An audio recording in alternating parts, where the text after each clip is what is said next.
Iranvi, he's the permanent representative of Iran to the United Nations, has now issued a letter castigating President Donald Trump's airstrikes on 3 key nuclear facilities in the Islamic Republic of Iran. Now, the Islamic Republic of Iran, and I'm quoting from the letter now, condemns and denounces in the strongest possible terms these unprovoked and premeditated acts of aggression.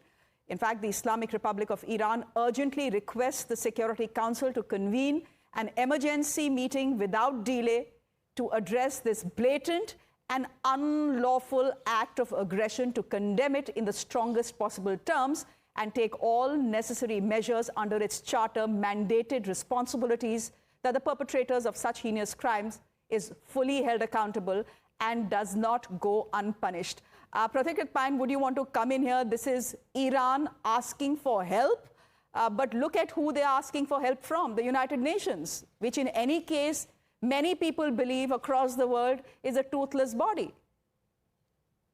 Shreya, first of all, I just wonder if Pakistan wants to stick with their advocacy for a Nobel Prize for Trump or not as of today. That's a good point. But yes, but on a larger context, look at it this way. See, this was inevitable. The reason is this.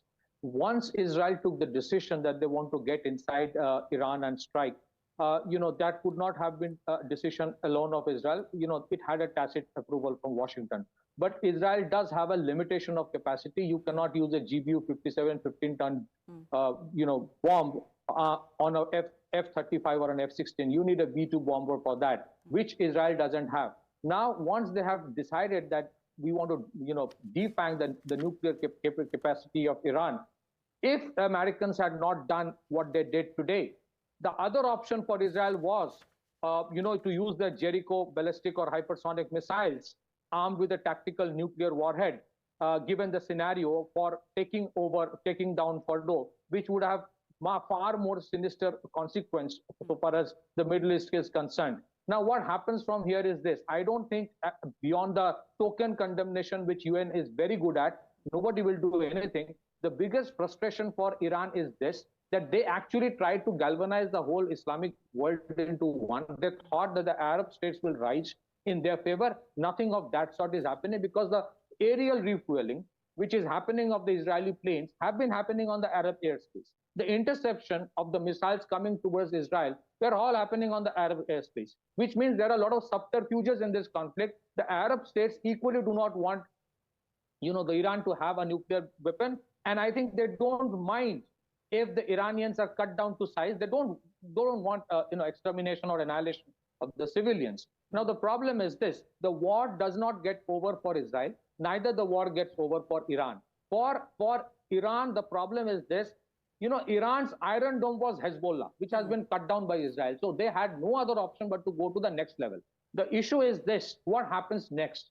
For regimes like the one which you have in Iran, good or bad, that's another issue. They live with an aura of invincibility. So now it is the compulsion of the Iranian regime to do something spectacular, to show to the world, to at least to their own audience, look, I cannot be bogged down by the Americans. Now that means either an attack somewhere else, okay, or the Strait of Hormuz blocking, or the worst fear of the Iranians, Israelis and the Americans, which is a dirty bomb, which probably will be more extreme. But world war, I don't think right now is going to happen. But next, what happens depends upon the Iranians. If they say, look, I've already taken over my arsenal somewhere else, it is all safe, nothing happens, that means they want to take one step back. So that decision is up to them. Okay, Pathikrit, there are some questions on radiation leaks as well, some concerns there. I'll go to Srinjoy on that in just a bit. But just to recap for our viewers what has happened in the last couple of hours. These are the top 10 developments on the biggest story of the day, ladies and gentlemen.